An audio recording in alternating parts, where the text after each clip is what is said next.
Hey YouTube, today I'm bringing you give me 1 second. I'm bringing you the deck list that I used for the, what did they call it? Content Creator Cup? Nope, I made that up. It's the Yu-Gi-Oh! Yugituber Championship Series. I uploaded the first duel. I was not supposed to do that. Sorry, Sam. Whoops. My first game. But here is actually the deck that I ended up using. I really want to get this video out there because I've been dying to make it for a while now. But the deck that I ran, it's the one that I practiced a lot with for quite a few weeks, and it was running extremely well, so I decided, hey, let's just go ahead and use it. I made a few changes to it from the deck list I've uploaded previously. So it is the Warrior deck list, really, that it's really based off the Warrior deck list, the Warrior control list, I guess, that Jerry Wang ran at some Shonen Jump. I forget which one, 2003. But I really liked his build, and I kind of built off of it, and it played extremely well. So starting off, I ran triple Sakuretsu armors, and I guess with this, I'll also throw in the widespread ruin. So the reason I ran these is you'll see once I get to the monsters list, this deck is pretty dependent on battle, and the cards I was most afraid of were going to be Mystic Warrior level 2, and then a Blade Knight. Just getting their effects off for free.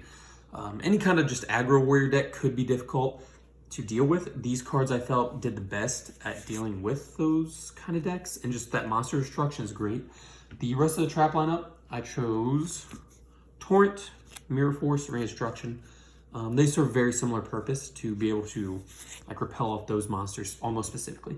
So then the last two I think are cards worth talking about. I ran two more traps. It's going to be Trap Dust Shoot. I did main deck this, and it played extremely well. You guys will see as I start uploading any more games I might have had for this tournament. It did play extremely well. I only ran one, and I didn't even set any. So the thought process that I've been using in GOAT format for the past few deck lists I've been just like playing around with is let's use a future time frame of availability. What were they playing in like 2007, 2008 type formats? Sorry if you can see that little shadow there. That's me moving around.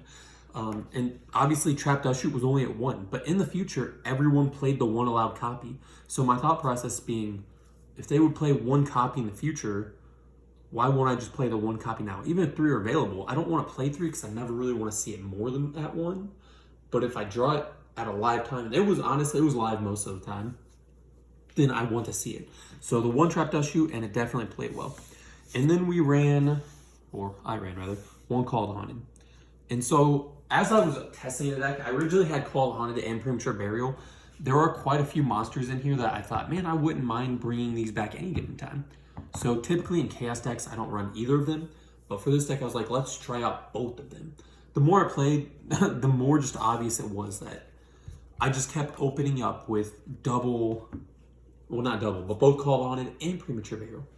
Opening up both of those, especially in a deck that plays as slow as mine does, and you'll see it once I get to the monster lineup. It's definitely just like a slow kind of grindy deck that builds the advantage through the trap lineup, through just a couple of monsters here and there. But it's not like Chaos, where I can just throw down triple Chaos Sorcerer and a BLS and just win. So opening up 2 dead cards was just not doing it. I ended up choosing this because I thought that the battle phase activation and then also not paying life points, 800 is not a lot, but I would like that a lot more. And then being able to react to MST's Heavy Storms, Dust Tornadoes, as opposed to being destroyed by MST's Dust Tornadoes, Heavy Storms. Really not Heavy Storm, but MST Dust Tornado would be much more advantageous. And also Breaker, to be able to like chain breaker, things like that. So I ended up choosing this, and I definitely enjoyed that. That was my trap lineup. And then going into the spells, I ran the 1 of MST, 1 Heavy Storm. Don't hate me, I love the original Gold. The Gold Series 1 rarities, I absolutely love them. 1 Snatch Steal. And then I had this really awesome Prismatic rarity that came out in OCG. 1 Rhoda. So I do run quite a few targets of Rhoda. A lot of players, I don't know, I've seen this a lot, that they just activate Rhoda as soon as they have it. Save this card until you need it, and you can grab an appropriate monster for that situation. And I'll leave it there. I ran 1 Duo, 1 Pot of Greed, and 1 Graceful Charity. Those were all the 1-ofs, and then I ran 2 Noblemen, 2 Smashing Ground, and honestly, this is a card I'd like to talk about. And then I guess 2 Bookmen. I just put those under here because I want to talk about the Smashing Ground. I think it's the only thing that really should be looked at. Smashing Ground, you would think, what is the point of Smashing Ground? I guess if I'm playing all these battle traps and will they have live monsters? I don't know.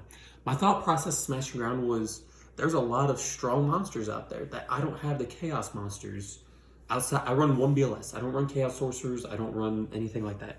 I don't have the monsters to take care of them, such as Thousand Eyes Restrict, such as their opponent's Chaos Sorcerers, such as their BLS, things like that. And then Jerry ran two of them in his deck, and there's a lot less threatening monsters in 2006. That's for sure. And I threw these in, and honestly, it played so well. It did. And you'll be able to see in the deck list or whatever, like, or in the videos, having Smashing Ground available as just like an out to a BLS or something like that, it's much better than Sakura to Armor, obviously, or Chaos Source, I guess. Well, it's now to both of those. That I'm not waiting on them to attack. I don't have to try to make them play a certain way. I can just out it up immediately and Thousand Eyes Strict, whatever it might be, and then just set my monsters or normal summon my monsters, whatever the case may be. This card honestly played so well. It is a card that if you haven't tried it out in some capacity and you're going through your deck and you're like, I kind of want to make some changes, toss in a Smashing Ground, toss in two Smashing Grounds. Try it out. I loved it, and it is a card that will certainly find its way within my deck or even my side decks. A great out to things as well, such as, oh no, I dropped all those very expensive cards. A great out to things such as like Gravekeeper Spy, super predominant, obviously. And then like Recruiters, Pyramid Turtle, Gravekeepers, I already said Spy. Shining Angel, Mystic Tomato, absolutely amazing. Going into the monsters. So I'm going to split this up a little bit into just like, I ran this, which is really just BLS. So I did run BLS. Finding the lights that I wanted to play for this deck was kind of difficult. So obviously running the Rhoda, well, what goes well with Rhoda? DD Warrior Lady and Blade Knight. Those two were the most obvious choice. I was kind of thinking, do I want to run two Blade Knight or not? I don't know. This deck has great power to be able to just go Blade Knight, set a lot of cards, pump it up to 2,000. I'll tell you this, with this monster lineup and the deck in general, I did not draw one dead hand. Obviously this deck, you'll see, it doesn't have the ceiling that something like Chaos or whatever it might be has, but it doesn't have the floor either. And a couple of duels that I played, the one I uploaded against the Bando, his Chaos deck just like, it dead drew. And that's something that does happen to Chaos. It's a fact. I didn't have that problem. Not even once, I think. Continuing on, I also ran a Zaborg. So Zaborg's amazing. I also side decked two Zaborgs. I think there was a couple times where I even like sided in triple Zaborg, or sided in both and then had triple Zaborg. Zaborg was incredible. If you haven't played Zaborg, just to be able to blast face downs, blast Chaos monsters, blast Thousand Eyes Restricts, blast literally anything, Zaborg is incredible. So it originally was Mobius, and as I was playing Mobius, I realized Mobius, not great. Maybe occasionally you'll hit a Sakura to Armor, maybe you'll hit a Mirror Force, but you're almost always hitting Ring of Destruction, Book of Moon, Scapegoats, things like that. That Zaborg is going to force the activation anyways. So if I can just go Zaborg and just hit the face down monster, as opposed to going Mobius, getting flipped down by Book of Moon, and then them flipping up a Dekoichi next turn and running over Mobius and getting that draw, that's terrible. That's absolutely awful. Whereas Zaborg destroys that Dekoichi and then forces the Book of Moon from the flip. Zaborg has been way better. Zaborg also played a very interesting role I found out against burn decks and being able to destroy Ojama tokens, which, believe it or not, as I was playing on, I didn't play any, and no one was using it for this Yugituber Championship series, but I did play it online, like ranked. Burn's pretty popular, unfortunately.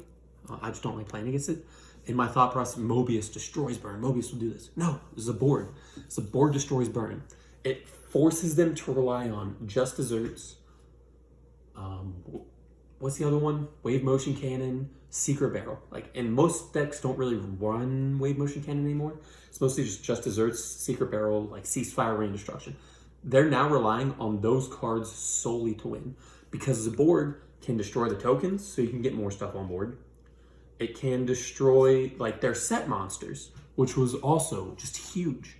Being able to destroy like the flip effects that get them going wherever it is they're going. Zaborg played an incredible role. Honestly, as I'm playing this, Zaborg was something I was like, man, I might want to move this up to 2. But I kind of would like to find a place where Chaos Sorcerer just had that additional summon. However, I don't think I really run the light monsters to support it. And then I played 1 Skill Dark. So the idea behind Skill Dark, I'll move these out of the way, was I want a monster that's beefy and then just has good defense. I thought about running Dunamis Dark Witch, which I think came out in a tournament pack. I think. It came out as an ultra rare. And I thought, hey, this might be good. But I thought for the stat and the defense, like Dunamis kind of does the same thing, but not really. The 1900 defense was really the biggest thing. One of the plays that I very commonly have made with this deck, and I also pull out this card because I also run Donzalud, is having one of these 3 in my opening hand and just setting them and just sitting on them, letting them run into it and causing either massive damage, and then I can just flip to attack mode, swing over. Damage, and they lose a card out of their hand because very often it's turn 1 summon Sangan, turn 1 summon Mystic Tomato, or they're just setting a card. And then I can just flip these over next turn for free, basically, and just be aggressive with them. Or set and they banish, and they take some damage too. So these add a lot of versatility for just being able to go that turn 1 set. Was actually, it's awesome. It was very, very good. Skilled Dark Magician, I really enjoyed its ability to be able to go set, they summon, like even like a Kaiku, just being able to wall like Kaikus or any kind of an 1800 type monster. It's tremendous. I don't think anyone really runs Air Knight. I don't know. But also baiting out the Nobleman. I don't really run many sets. Actually, I run 5 flips, so I guess I run a decent amount. But baiting out those Noblemans was also tremendous. Skilled White is a card that I thought about. If I end up putting out like a Chaos Sorcerer and trying to move some stuff around, this card's probably going to go up to 2. I really enjoyed having Skilled White in the deck. And then some more Wars. So like I said, I played, well, I'm not just Wars, Donzalug, played Exiled Force. I wish Exiled Force were, I'm glad actually it's not that hard. Exiled Force is very, very powerful in this format. And then I played Strike Ninja. So Strike Ninja, it's interesting. 1700, not a great stat line. It's not bad by any means. Is that bad? That is enough to pressure the opponent, but it's high enough to pressure, but it's low enough that they'll have the out. They will. But that being said, Strike Ninja really shines, and you'll see it, and I think it actually happened against the Bando, that a late game Strike Ninja against basically an empty field while I have darks in the graveyard it's game breaking. It's very hard to top deck something that out Strike Ninja, which is basically just Kaiku, actually. If I have darks in the grave, it's literally just Kaiku. Strike Ninja ensures that I'll have something on the field while drawing into something next turn. It makes sure I'm not in a top deck situation, and it additionally makes sure that I start baiting out literally all of these cards. This is why Strike Ninja is good, are these types of cards. Being able to play around all of those, being able to play around Thousand Eyes Restrict, and then act as like a sacrifice fodder, which I think it did happen once or twice, that I banished it and then come back, sacrifice for Zaborg, because now I could get around Thousand Eyes Restrict, or, well, not Thousand Eyes Restrict, like Chaos Monster or something like that. That did happen a few times. Strike Ninja was very, very, very awesome during this tournament. And then I teched in a Kaiku. I chose Kaiku because it's just really good. I have a really good history with Kaiku in the games I've played, and I thought Kaiku would be the best if I saw a lot of Chaos decks type stuff. And certainly, it was a good card. I think Kaiku should really deserve a lot more main deck consideration for a lot of players. And then I ran 1 Reaper.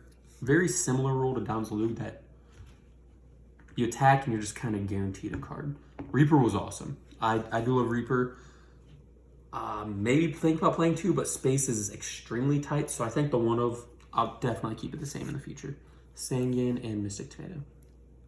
Tomato's another card that I thought about popping up to 2, but 1 Tomato to be able to search out the stuff that I won't search out, it played very well. I have no reason to go any higher. And then I ran 2 Decoichis. So originally one of these Decoichis was a breaker, but I just moved Breaker to the side deck, and my side deck was terrible. Looking at it, it just was not. I didn't really know what I was gonna face. It's been a long time since I've like played. I know what's the top deck. I know what people run, but I don't know how to play against it really or side for it. That's an art. That's a lot of practice, and I don't have that. Breaker, I thought if I'm going to, I don't know. As I'm like looking at Breaker and Mobius, like everything, like I said, is just, it's chainable. It's Ring of Destruction, Book of Moons, Scapegoats, Raigeki Breaks, whatever it might be. So I moved Breaker to the side deck. I think if I'm ever going to side a Mobius, I'll side Breaker first. And I put in a Dokoichi. The reason I chose Dokoichi, and it would have been Dokoichi or Mystic Tomato, is because I really enjoy having early turn 1 plays. I think being able to turn 1 have 1, 2, like any of these cards, turn 1, really increases my chance of winning because my play style, I only like having 1, at most 2 monsters on the field. I don't like loading the field. And these monsters kind of ensure I either have board presence or I can make some kind of follow play. I don't lose presence, you know what I mean? So I ended up choosing Dokoichi because I think a turn 1 Dokoichi just in general was a lot better than having a second one of any of the other cards. Maybe Skilled White would have been nice, but I don't know. I did enjoy the Dokoichi. It played very well. And then I ran a small apprentice package. So you're probably looking at this like, this looks terrible. Why would he do it? And I'll be honest, skeptical at first, but I really love Old Vindictive. I love Apprentice, and I love Magician of Faith. Actually, I don't really like Magician of Faith, but I want to try it. And Apprentice was, I think it just got Nobleman like 5 out of 6 times. Nobleman is strange. If I don't have a monster to set, they don't have Nobleman. If I have a monster to set, they have Nobleman. Apprentice Apprentice position, I guess it did what it did. It took out a card, took out the Nobleman, so good to go. Theoretically, though, Apprentice Magician really opens up my options for Faith or Old Vindictive, being that I don't have to activate my spells right away to search out or play Faith. So now, instead of playing 2 Faith, I can play this and then possibly search this out. And I would love that option. I don't like playing 2 Faith. I've literally never played, really, even when I played a like standard goat control, I've never played with 2 Faith and thought opening Faith was a good open. I can go Pot of Greed, set Faith, and I'll argue that's like not a good opening because how common it is for Mystic Tomato, or not Mystic Swordsman, Blade Knight, Nobleman. Like, I don't think that's a great opening. I think I'd rather go Pot of Greed and have like a Sangan or basically any other monster than Faith. Faith is a great mid-game card. Faith is an okay late-game card. Early game, I don't like seeing Faith. I love seeing Apprentice Magician at opening hand. And that's why I don't care to run more than 1 Faith. And then Old Vindictives. So these, interesting. Not a lot of people play them, but being dark, being Apprentice fodder was actually incredible. So very similar to the rule that Zaborg plays. That turn 1, I can set them, I guess, hold on, how do I say this?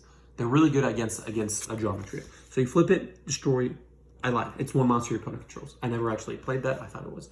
But being able to go turn 1, set this, and protect itself against, like if they attack with, if they go aggressive turn 1, basically with anything besides Blade Knight or Mystic Swordsman, I can just set this and just guarantee their monster destroyed, and I have an open field to do whatever I want with. Pretty good. I can set this, and the most common play in Go format is they set a monster. My turn, okay, flip. Pop your monster. I don't have to use my Zaborg. I don't have to use my Noblemans. I don't have to use Exiled Force, try to get my BLS on board. I don't have to do any of that because Old Vindictive just did it. That's awesome. I think that's truly awesome. And being able to get in for 450 under like Messenger Piece, Level Limit Area B against burn decks that just don't top deck well, that's actually like, that's a lot. When you start, like, if you have 2 of these on the board or 2 of these or something like this, yeah, that's 700 isn't a lot for 1 turn, but over the course of a few turns, and if they're using Solemns or something, that'll win you the game. But really, Old Vindictive, like, try it out again. It's one of those, like, it's another one of those smash and ground type things that I can't really convince you it's good until you've tried it. And I think a lot of players, especially now, would agree, hey, like, Zaborg is probably one of the better Monarchs. I think personally Zaborg's better than Mobius right now because a lot of traps are just chainable, like Jar Greeds, Reinstructions, or not Reinstructions, but Raigeki Breaks, things of that nature. I just think Zaborg beats out Mobius. I think Zaborg beats out Thestalos, because Thestalos and Soul Exchange, probably one of the best combos in GOAT format. It's awesome. It just suffers because Thestalos isn't light or dark, and opponents have a lot of discardable cards, such as Night Assailant, Thunder Dragon, and a lot of Serpents being played. Chaos decks, you might put a light or dark in the rig, whatever it is. Thestalos suffers from that. Whereas Zaborg just beats over literally everything. So if Zaborg's good, I would argue that Old Vindictive's good. For a similar but very different reason. But just being able to stop those flips and being searchable and being food for Strike Ninja. Just from these two cards alone, I now have a Strike Ninja use. And that honestly was very important. So looking at the side deck, I'm just going to leave these here because it's one of my more favorite cards. I'll leave my favorite cards here while I talk about my side deck because honestly, my side deck was trash. It was just not good. I'm going to leave this stuff here for you to look at. So for the side, I played 1 Breaker, 2 Kinetic Soldiers, 2 Gravekeeper Spies, 1 Kaiku, 2 Mobius, 1 Mystic Swordsman, 2 Zaborg, 1 Soul Exchange, and triple Dust Tornado. I didn't pull those out because I don't think it's really worth talking about besides saying that's the wrong side deck. And I know you know that just from hearing it. Zaborg at 2, great side. Breaker, good side. Gravekeeper Spy, good side. Kinetic Soldier, good side. Dust Tornado, good side. Honestly, I think I should have decided triple Mystic Swordsman, double Zaborg, 1 Breaker, 1 Mobius, both Kinetic Soldiers, keeping, I don't know, maybe 1 or 2 Dust Tornadoes. But Thunder Dragons, I would put in, not Thunder Dragons, Threatening Roars. I'd put in like triple Threatening Roar and maybe like another Kaiku. But just to help with that chaos and any kind of OTK madness, whatever. But anyway, so that is the deck. I was gonna put the whole thing down, but I don't have any more room, actually. Please let me know what you guys think. Sorry about this little shadow here. My tripod actually broke as I was setting up to film this, so I had to set my phone on top of a bunch of deck boxes, and that's where that shadow comes from. Anyways, if you're still watching this, thank you so much for watching. Let me know if you have any questions, comments, or concerns. My videos for this deck will start going up again at this tournament shortly. But anyways, have a great day. Thank you for watching, Carrie. Bye. Please subscribe.